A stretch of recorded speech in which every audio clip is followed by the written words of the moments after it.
porque aunque ya tengas medida tu computadora, tu internet y lo que sea, siempre hay contratiempos que necesitas arreglarlos a último momento. Entonces siempre den esos 5 minutos si tienen la oportunidad de enseñar en línea, son importantísimos. Ok, vamos a tocar ya directamente el tema de legislación laboral. Tuvimos nuestra introducción en la clase pasada. Esta es fue una introducción en general a la especialidad y cómo debemos de ver la especialidad. Habíamos hablado del enfoque legal y es de lo que vamos a estar hablando toda esta semana. Eh, las leyes son pesadas. Realmente las leyes no están hechas para hacer algo divertido, algo terapéutico, algo que dices, estoy aburrido, voy a leer un poco la ley federal del trabajo. No, la ley es pesada porque gobierna todas y cada una de las cosas que hacemos. Es importante que nosotros entendamos la respuesta a la pregunta, ¿por qué es importante la legislación? ¿Por qué debemos de meternos en algo que es tan tedioso? Incluso muchas de las otras especialidades nos llegan a criticar en cierta manera el hecho de que nosotros nos dedicamos tanto a este aspecto legal, pero es indispensable y de hecho no hay médico que se escape de esto, por eso es importante que lo conozcamos. Primero, si tú puedes ver en pantalla, la legislación da fundamento a todo el actuar médico. Aunque no estuviéramos haciendo medicina del trabajo, somos médicos generales. Por lo tanto, todo lo que hacemos, desde dar un paracetamol hasta dar un diagnóstico, un examen médico, tomar talla de estatura o recomendar un ibuprofeno a una tía en una fiesta, debe de tener un fundamento. Y ya entrando al tema de la medicina del trabajo, no nada más va a fundamentar nuestro actuar médico, sino también el técnico, el administrativo y laboral, que fueron los enfoques que hablamos la clase pasada. La medicina del trabajo tiene un enfoque médico, un enfoque técnico, un enfoque administrativo y un enfoque, en este caso, laboral, que es todo lo que vemos con respecto a nuestros trabajadores. Recuerden, no nada más vemos a los pacientes, vemos lo que los rodea, su ambiente y sus actividades, su proceso. En resumen, la legislación da orden y estructura a todo lo que nosotros hacemos. Es importante ese orden y esa estructura. Nosotros vivimos en un contexto o en una forma de ver el mundo que es a veces muy subjetiva, en el que no importa, mientras tú no te metas conmigo y yo no me meta contigo, cada quien puede definir lo que él quiera de su propia vida. Ok, pero para fines de la legislación, ese pensamiento nos lo debemos de quitar. Es peligroso, eso es lo que pongo en paréntesis, que cada quien haga lo que bien le parece. La legislación es difícil de enfrentar y de aprender porque es objetiva. No hay opiniones, si te gusta o no te gusta, si te parece o no te parece, eso no importa. La legislación es la legislación y se tiene que seguir al pie de la letra. De hecho, una de las cosas por las cuales es tan pesada la legislación es que tienes que copiar y pegar. Como les dije en la clase pasada, estamos tan acostumbrados a que nos digan que no copiemos y peguemos. Bueno, con la ley tienes que copiar y pegar, porque en el momento en el que tú alteras la ley, puedes ocasionar un fallo en su aplicación, en su interpretación. Entonces, la legislación te da el orden y la estructura a todo lo que hagas. Como médico del trabajo, como ciudadano, como trabajador, da orden y estructura y por lo tanto es importante conocerlo. El hecho de que lo ignores, que ignores la legislación, no te libra de que la tienes que cumplir. Obviamente, entre más conozcamos la legislación, más conocemos nuestros derechos, sí, totalmente, pero también las obligaciones que generan esos derechos.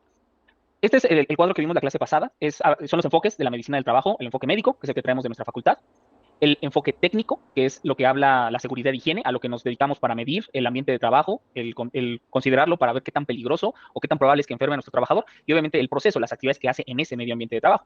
Hablamos que el médico del trabajo también tiene un enfoque administrativo, me salió la notificación de que alguien se quiere unir. La medicina del trabajo tiene también un enfoque administrativo porque no nada más vamos a ver que algo le hace daño al trabajador y decir, bueno, sí, está bien, está expuesto a muchos químicos. No, vamos también a interferir en el proceso de trabajo para hacerlo más seguro. Entonces tenemos que ser administradores de nuestros centros de trabajo, no suplantando a quienes se encargan de los procesos, pero sí somos asesores importantes de eso. De estos tres se hablará mucho a lo largo de toda la residencia. En el que nos vamos a enfocar esta semana es el enfoque legal.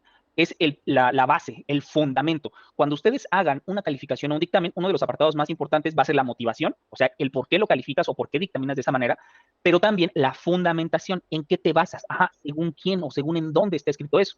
Entonces, el enfoque legal se refiere a todo esto que le da peso, que hace que todo nuestro actuar tenga sentido. Y obviamente, en caso de alguna situación como demandas, alguna controversia, ¿quién gana? Quien esté más apegado a la ley, quien tenga una mejor fundamentación. Esto, cuando ustedes hagan sus calificaciones y también lo van a aprender a redactar. Pero obviamente no lo van a poder redactar si no conocen qué dice la legislación. Ahora, la legislación es demasiada. Es imposible que lo abarquemos en una semana. Los abogados, que es una carrera de 4 años y medio, aún ellos tienen especialidades, tienen posgrados, hay desde maestría hasta doctorado en Derecho y diversas ramas. Ni ellos dominan al 100% toda la legislación porque es sumamente complejo. Nosotros, como les dije, aunque vamos a tomar conocimiento de otras disciplinas, no las vamos a suplantar. Nosotros necesitamos mucho conocimiento de la legislación laboral, pero no vamos a suplantar la función de un abogado, por ejemplo. Entonces, ya que no vamos a dominar el 100% de la legislación laboral, tenemos que hacerlo práctico. Y te pongo aquí en pantalla dos formas en las cuales nos podemos aproximar a la legislación laboral. La primera es por jerarquía. De esto hablamos acerca de la pirámide de Kelsen en la clase pasada. Siempre hay que asegurarnos que cumplamos la legislación que tiene más autoridad. Y ya habíamos visto que quien está hasta arriba es la Constitución mexicana y hoy vamos a hablar ya en tema muy puntual de algo de la Constitución.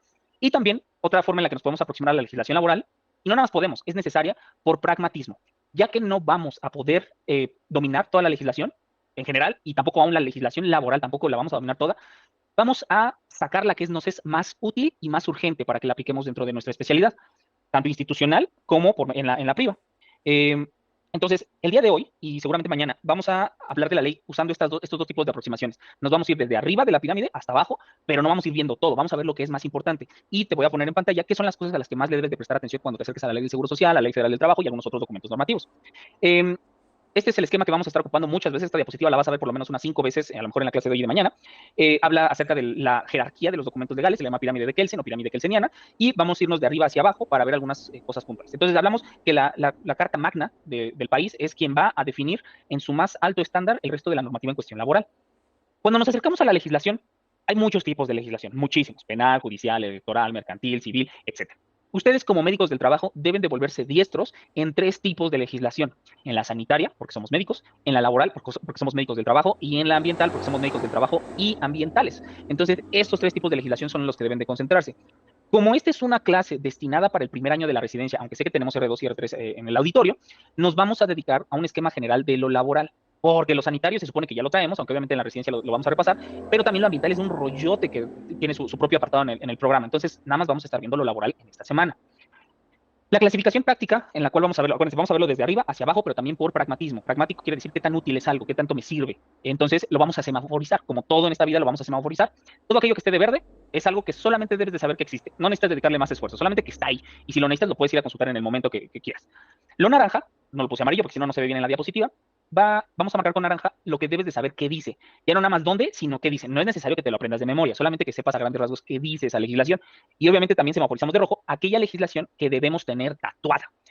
Lo de tenerlo tatuado, no me refiero a que tengas que pasar una noche leyendo y memorizándote palabra por palabra de la ley del Seguro Social o la ley del trabajo. De hecho, por eso las leyes están escritas, para que no te las tengas que aprender de memoria. Entonces, ¿a qué me refiero con tenerlo tatuado? Me refiero a aquellas porciones de la ley, de la legislación, que vamos a practicar tanto durante la especialidad que nos la vamos a aprender de memoria. Así es como se aprende la ley, aplicándola. Hoy sí te voy a mostrar aquí un montón de diapositivas que te van a hacer sentir abrumado, pero sobre todo en la clase del miércoles y del jueves vamos a estar viendo algunos documentos, como son algunas ST7, algunas ST9, ST8, etcétera, porque quiero que sepas qué es la legislación que hay detrás de esos formatos y cómo se ve ya en la práctica diaria, cómo se aplica, y por lo tanto tiene un poco más de sentido cuando vemos algunos artículos, sobre todo aquellos referentes a los riesgos de trabajo. Entonces, verde, solamente debes de saber que existe. Naranja, debes de saber qué dice. Rojo, la debes de tener tatuada. Eso va a ocurrir en algún momento, no te preocupes. Muy bien, debemos de saber en color naranja que la Constitución Política de los Estados Unidos Mexicanos, en el artículo 123, es el que marca acerca de lo que el país tiene en manera muy general legislación en materia laboral. Dice la introducción del artículo 123, porque es un artículo larguísimo. Dice la introducción: toda persona tiene derecho al trabajo digno y socialmente útil. Al efecto, se promoverán la creación de empleos y la organización social de trabajo conforme a la ley. Entonces, ahorita vamos a hablar a qué se refiere esto de trabajo digno y también de socialmente útil.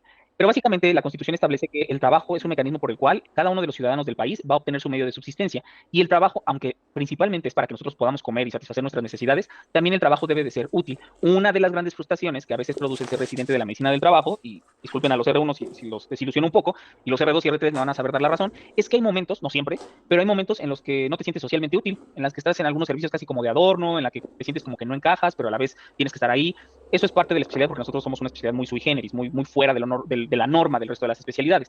Pero sabrán darme la razón, si han vivido esto en algún momento de la residencia, que eso desanima bastante. Entonces, no nada más tienes el derecho a ganarte el pan de cada día con tu trabajo, tienes también derecho, de acuerdo a la Constitución, de sentir que estás marcando una diferencia. Y créeme que ya una vez que practicas la medicina del trabajo, ya en su plenitud, haces un gran y alto impacto en la vida de muchísimas personas, de familias enteras. Entonces, si te has desanimado por este motivo, aguanta, porque si llegar es clave y vas a ser clave en tu ejercicio profesional para la vida de muchos pacientes. Entonces, aguante.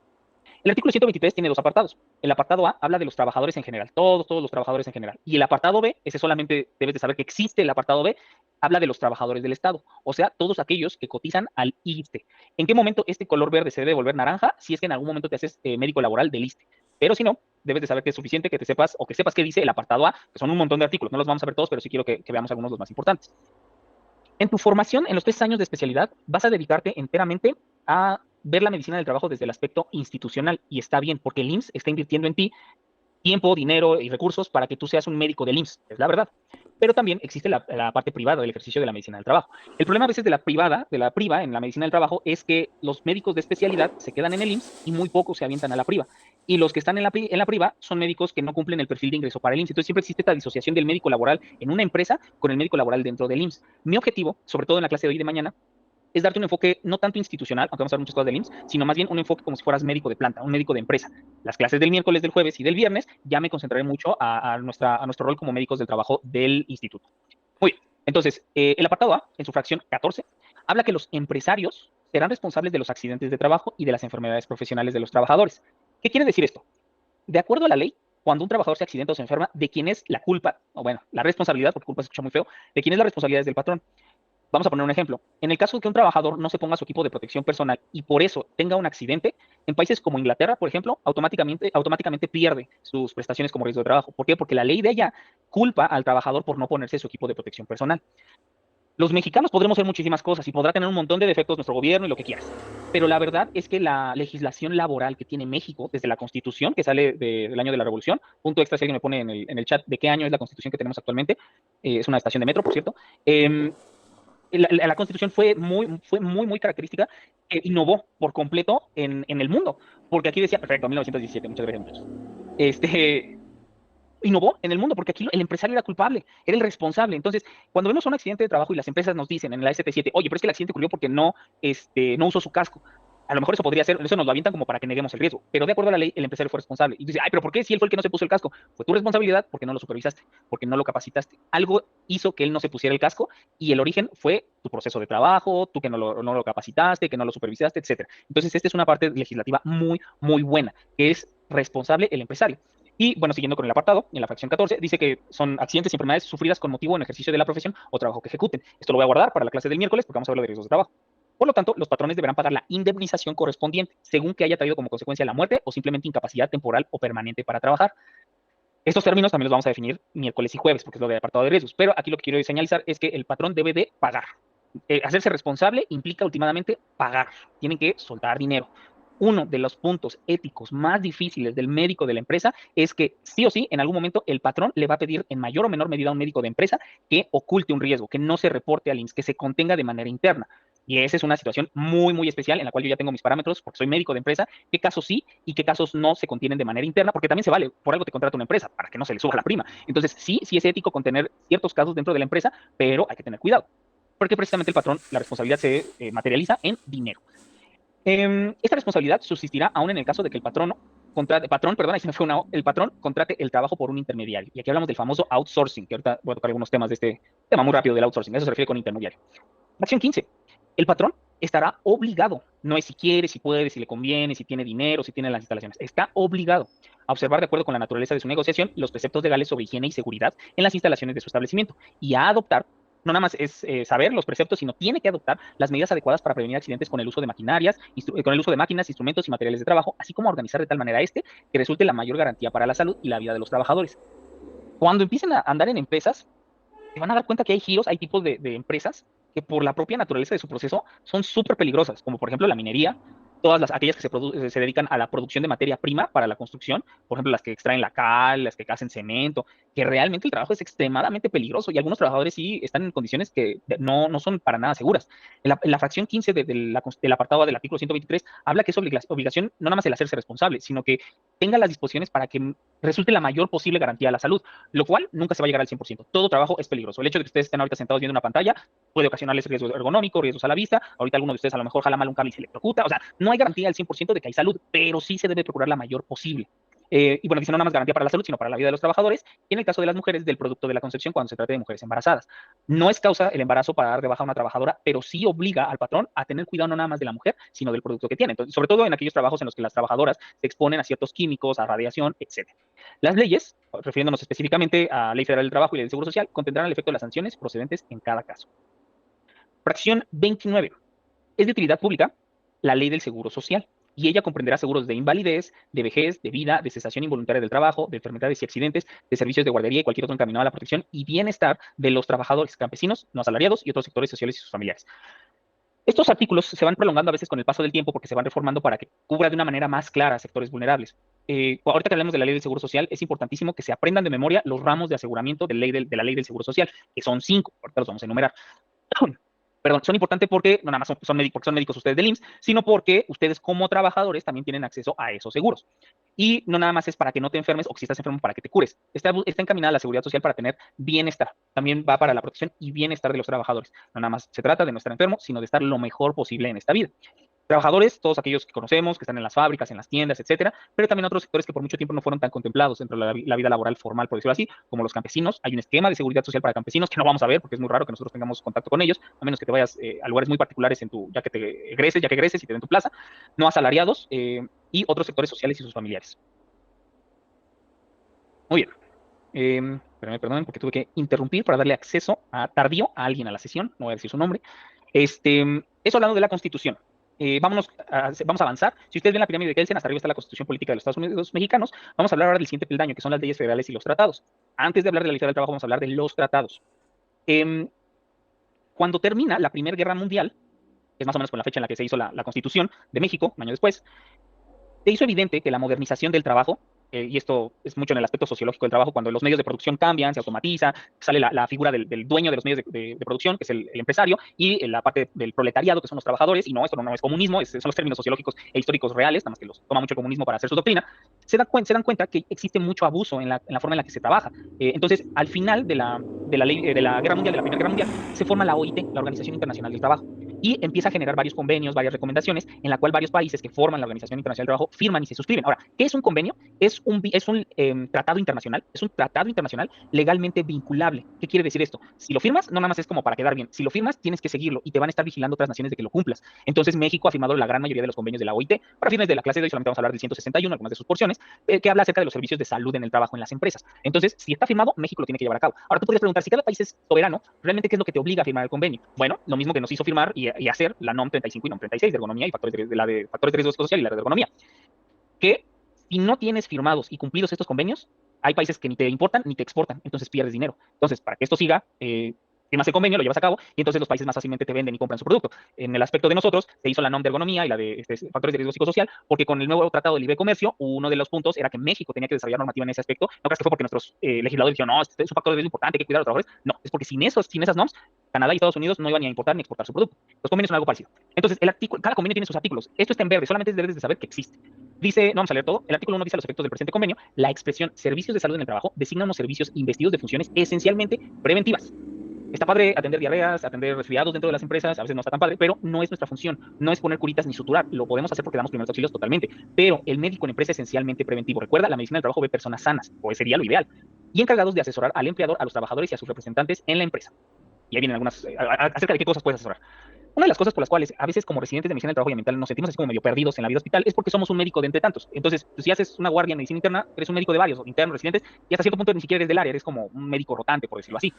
Entonces, así es fácilmente sentirse que uno no hace la diferencia. Pero en cuanto estás en empresa, eres el único médico. Hay a lo mejor mecánicos, hay a lo mejor abogados, hay administradores, hay contadores, pero normalmente es un solo médico, o varios, pero en turnos diferentes. Entonces ya no nada más eres un médico, eres el médico. Por lo tanto, cobras mucha eminencia, porque aún los directivos de la empresa van a acudir a ti para que los asesores con respecto a esto. Un ejemplo claro fue el COVID. Las empresas, como tenían que adoptar medidas de la nada, o sea, medio imprevistas para el cuidado de los trabajadores en el aspecto epidemiológico, el médico de la empresa cobró mucha preeminencia porque era el único que podía asesorar en esta materia. Los demás a lo mejor podían leer algo, pero no suplantan la función del médico. Entonces, por eso es que en la empresa el médico es tan importante. El artículo 3 del convenio habla que todo miembro se compromete a establecer progresivamente servicios de salud en el trabajo para todos los trabajadores. Específicamente, la Ley Federal del Trabajo habla que todo centro de trabajo que tenga más de 100 trabajadores debe de tener un médico, pero no exime que haya un servicio de salud en el trabajo. Hay servicios de salud en el trabajo que no están llevados por médicos, por ejemplo, hay quienes lo llevan enfermería o quienes lo llevan incluso el patrón mismo, pero la ley especifica en qué casos sí se puede y en qué casos no, incluidos los del sector público y los miembros de cooperativas de producción. O sea, todos los lugares donde se trabaja deben tener acceso a un servicio de salud en el trabajo. Y el Seguro Social en parte cubre eso, aunque no de manera preventiva, sino para calificar de cuando el daño ya está hecho. Este ya no es el convenio, esta es la recomendación 112-171 de la OIT. Si tú quieres responder rápidamente qué hace un médico de empresa, esta recomendación te lo define en estos 5 puntos. Son las líneas de acción de un servicio médico en una empresa. Tienes que vigilar el medio ambiente de trabajo, vigilar la salud de los trabajadores, todo lo relacionado a información, educación, formación y asesoramiento de los trabajadores y de los jefes, primeros auxilios, tratamientos y programas de salud, porque sí, si eres médico, debes de atender si se cortan, si se pegan, si hay un resfriado, si hay una diarrea, etcétera, etcétera. Y debes de generar programas de salud contra el tabaquismo, contra la obesidad y todo, porque finalmente eso también afecta la calidad de vida de los trabajadores y tienes unas funciones misceláneas, por decirlo así, como la estadística, el análisis, el hacer la información y un área que está sumamente descuidada en nuestra especialidad, que es la investigación. Es porque la investigación en medicina del trabajo tiene unos tenores muy particulares, R2 y R3, no me dejarán mentir, cuántos topes tenemos con lo de nuestras tesis. Muy bien, avancemos, que hora es 6:36. Perfecto, vamos a buen ritmo. Esos son los tratados y hay un montón de convenios y un montón de recomendaciones. Solamente es importante que sepas que existen por ahí, si quieres hacerte interesante, puedes consultarla a más detalle. Son útiles definitivamente, pero la verdad es que no podemos verlas todas en un espacio así, tenemos que avanzar. El siguiente paso, al mismo nivel que los tratados, están las leyes federales. Obviamente, por ley federal nos vamos a referir a dos particularmente, la Ley General de Salud y a la Ley Federal del Trabajo. La Ley General de Salud también habla de salud ocupacional, muy poco, pero sí habla. Debemos de saber qué dice la Ley General de Salud. ¿Esto por qué lo menciono? Porque a lo mejor la salud ocupacional podríamos pensar que es solamente para los médicos del trabajo o para los médicos de empresa. Realmente todo médico, cardiólogo, neurólogo, lo que sea, en estricta teoría, debe de saber algo de la salud ocupacional porque está en la Ley General de Salud. O sea, es la ley general que gobierna el quehacer de todo médico, sea del trabajo o no. Entonces, ¿dónde habla esto? En el título séptimo, capítulo 5, salud ocupacional. Lo vamos a ver todos los artículos porque si no nos volvemos locos. Pero el artículo 129 habla que para los efectos del artículo anterior, que habla precisamente de la salud ocupacional, la Secretaría de Salud tendrá a su cargo establecer criterios para el uso y manejo de sustancias, maquinaria, equipos y aparatos, con objeto de reducir los riesgos a la salud del personal ocupacionalmente expuesto, poniendo particular énfasis en el manejo de sustancias radiactivas y fuentes de radiación. Cuando nosotros nos aproximamos a estudiar los centros de trabajo desde el aspecto toxicológico o de radiación, sí, vamos a tener nuestra NOM de la Secretaría de Trabajo y Previsión Social, pero quien marca también la pauta, por ejemplo, en los niveles mínimos y máximos permisibles de algunos de los tóxicos, no es una NOM de la Secretaría de Trabajo, es una NOM de salubridad de la Secretaría de Salud, porque ellos, por ley, están encargados de vigilar este aspecto. Ellos son, inciso 2, los que determinan los límites máximos permisibles de exposición de un trabajador a contaminantes y son los encargados también de coordinar y realizar estudios de toxicología al respecto. Esto no es la Secretaría de Trabajo, lo puede hacer, pero quien es responsable es la Ley General de Salud.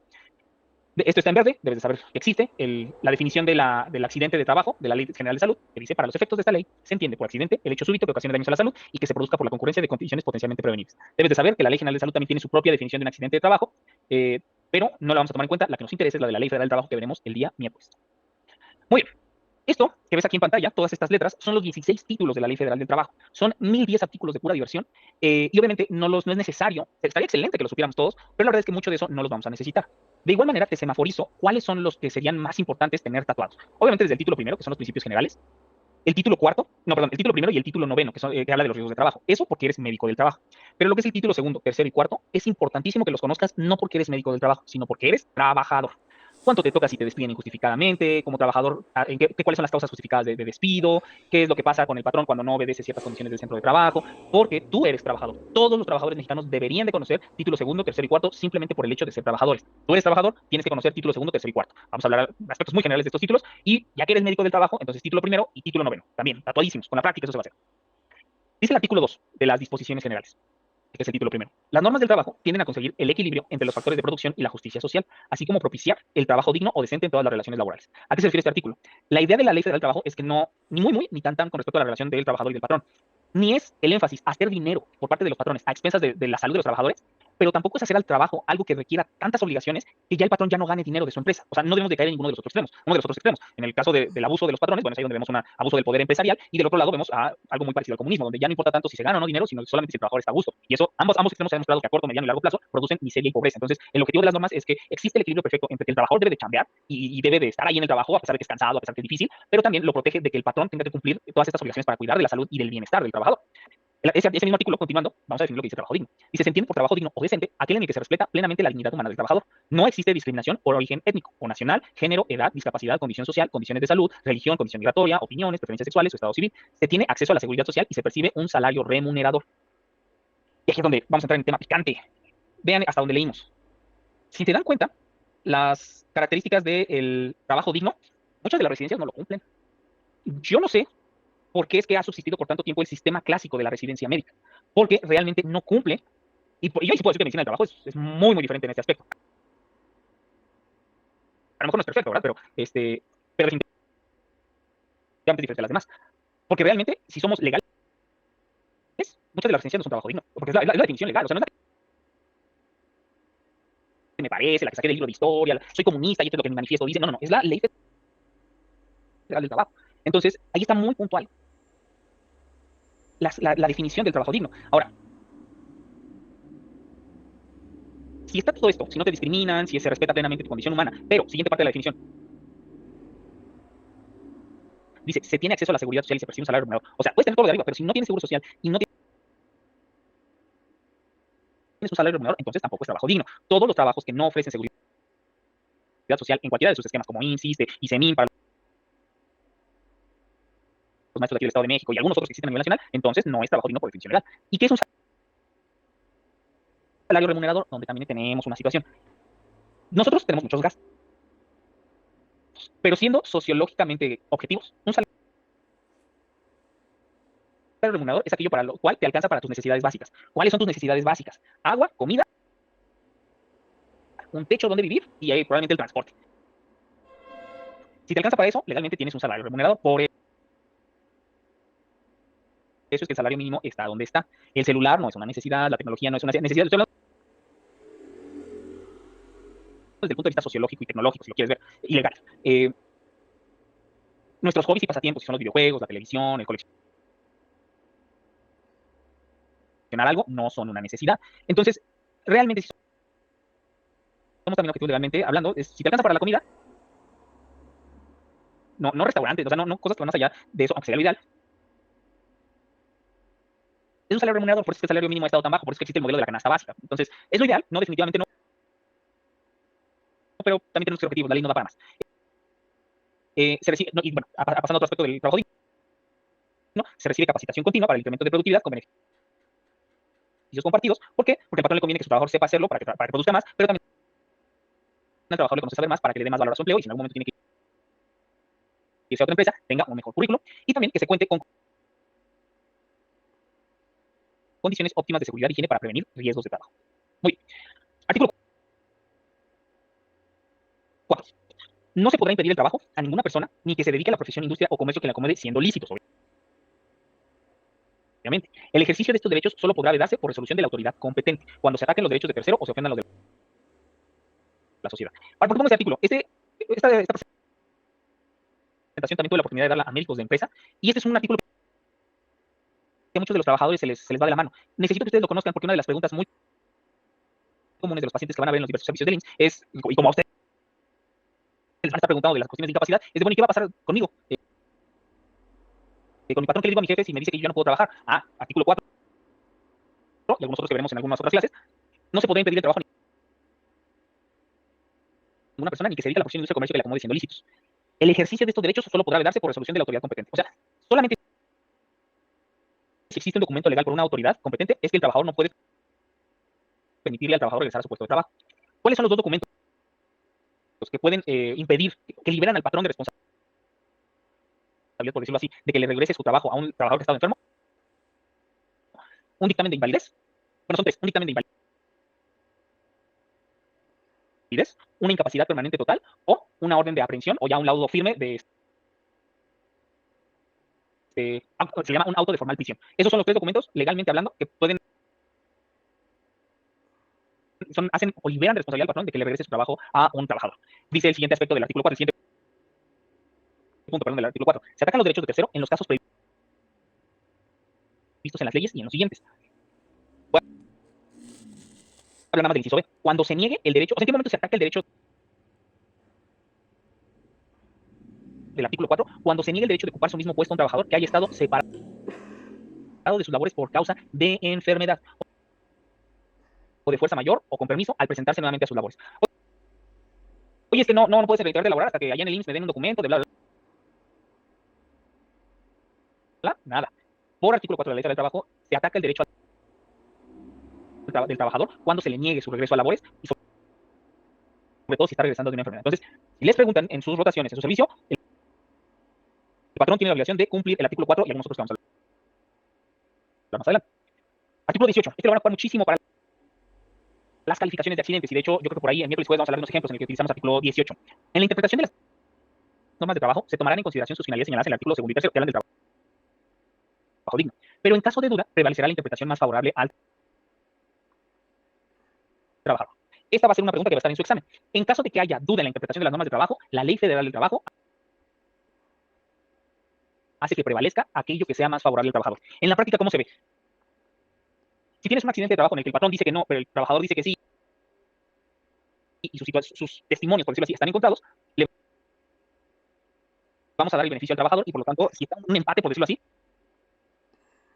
le vas a dar el beneficio de sí de trabajo, sí de trayecto, sí enfermedad de trabajo al trabajador. O sea, nuestro énfasis debe de ser buscar el mayor beneficio al trabajador que la ley nos permita y en el contexto que tenga, tanto en los riesgos de trabajo como en invalidez y en todas nuestras labores. Vamos a buscar proteger al trabajador, no al IMSS. Ese es otro aspecto ético de nuestro quehacer. ¿Qué tanto defendemos al IMSS? ¿Qué tanto defendemos al trabajador? El artículo 18 lo marca claro. Debemos irnos más al trabajador siendo justos. ¿Cuál es la definición de algo justo? Que le corresponde de acuerdo a la ley.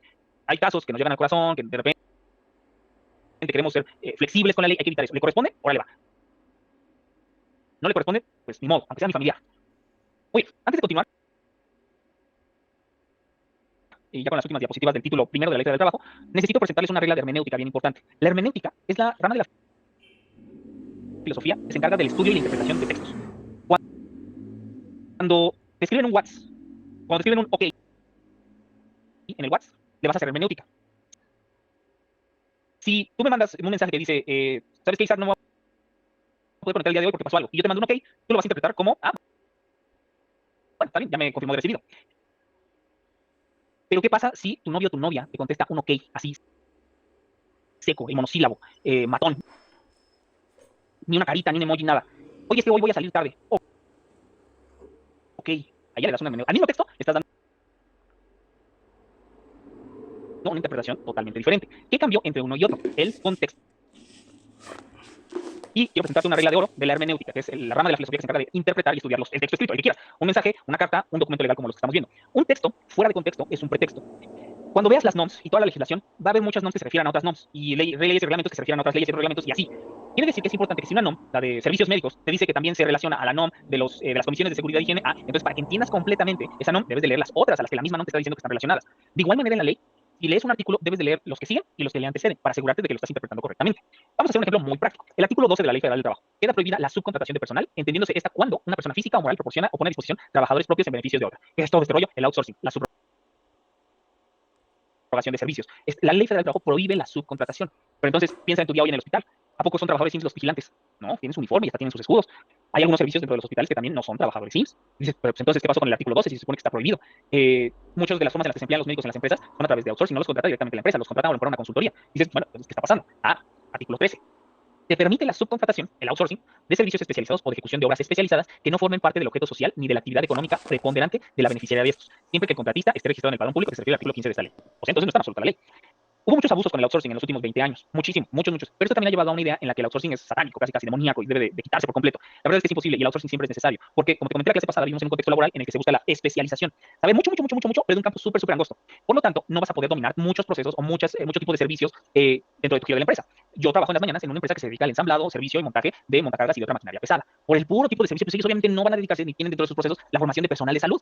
Por lo tanto, en ellos sí se permitiría la subcontratación de un servicio especializado de salud ocupacional, porque ellos no se dedican a eso. O sea, si tú eres una empresa que se dedica a la tala de árboles, pero en vez de tú contratar a tus propios leñadores, por decirlo así, utilizas a un tercero para contratar leñadores, ahí sí está prohibido, porque te dedicas a la tala de árboles. Pero si vas a usar servicios especializados, entonces se permite. El seguro social no se caracteriza ni su giro es la seguridad, la vigilancia, la custodia. Por eso es que subroga, subcontrata, outsourcea, si le quieres poner más anglosajón, a los servicios de vigilancia. Entonces, ¿para qué quieres saber esto? Es solamente un ejemplo muy práctico de que si lees la legislación, debes de ver su contexto. Artículos anteriores, artículos posteriores, en qué tipo de documento está, si es una ley, si es un reglamento, si es un reglamento interno del IMSS, si es un reglamento de una ley, etcétera. Y un texto legal te refiere a otros textos legales, a otra ley general, a la Constitución, etcétera. Es importante que los consultes para que los entiendas en su totalidad. Muy bien, siendo las 6:56, voy a dejar pendiente lo del título cuarto y algunas otras cosas que vamos a hablar. Esto lo veremos el día de mañana. Muchachos, ¿alguna pregunta, alguna duda, algún comentario, queja, agravio? Pues no de momento. Excelente, no se preocupen, en el examen habrá muchas. Por cierto, hablando del examen, me dedicaré los últimos 2 minutos nada más a dejarles una pequeña tarea. Me gustaría hacer un ejercicio para que no les caiga de sorpresa el examen del viernes, porque es una plataforma que seguramente pocos de ustedes conocen. Necesito que para mañana, con el internet y el wifi de sus casas el día de hoy, descarguen en sus teléfonos una aplicación que se llama Kahoot. De los... Así, Kahoot, está en el chat, es con K, H, W, I, T. Porque para el examen van a necesitar su celular, con su teléfono con el que lo van a responder, pero también van a necesitar estar viendo en una pantalla el examen. O sea, necesitas 2 dispositivos. Pueden ser 2 celulares, pueden ser 2 computadoras, pueden ser un celular y una computadora, pero vas a necesitar 2 dispositivos para que ese día no anden sufriendo de que nada más lo están haciendo en el celular. No, necesitan 2 dispositivos. Descarguen esa aplicación. Si lo están haciendo desde una computadora, ahí no tienen que descargar nada. La página es kahoot.it. En la aplicación de celular me parece que muy rápido les pide crear como un usuario. Es algo muy sencillo. Es una aplicación para niños, muchachos, no me van a decepcionar. Doy una capacitación de medicina del trabajo a médicos de empresa y ellos me quedan bien mal con el Kahoot. Es bien sencillo, está hecho para niños. Entonces, si hay alguna duda o problema técnico, me avisan. Y vamos mañana a hacer un pequeño ejercicio. No se preocupen, no vale para calificación, pero quiero que conozcan la forma en la que vamos a estar evaluando este business. Entonces, ya sea que descarguen la aplicación celular o que se metan a la página que es kahoot.it para que estén listos el día de mañana. Lo vamos a hacer al término, al final de la clase para que nos presenten humanos. Muy bien, entonces, muchachos, por hoy es todo. Vamos a vernos mañana, vamos a terminar de ver algunas cosas importantes de la Ley General del Trabajo, algunas cosas muy prácticas de la Ley de Seguro Social, que no son riesgos de trabajo, porque eso lo vamos a ver el miércoles, y vamos a ver algo de una NOM, vamos a hablar cuáles son las NOM de la Secretaría de Trabajo y Previsión Social, y sobre todo vamos a hablar de la más importante para todos nosotros, que es la NOM 030, es la de la Secretaría de Trabajo y Previsión Social, esa es la más importante. Antes de que leas las demás, la NOM 030 es la puntual y vamos a hablar algo acerca de eso. Si hay alguna duda, me la pueden mandar en el grupo personal o para mañana en la siguiente clase me la linkan. Y sí, ese mismo link para mañana, Gerardo, es exactamente. No, perdón, el de Google Meet es diferente. Cada día es diferente y yo se los mando en el transcurso del día, y es a lo que te refieres. Entonces, no se preocupen, yo les aviso. Muchachos, que tengan una excelente noche y nos vemos mañana. Gracias, hasta luego. Hasta luego, cuídense mucho.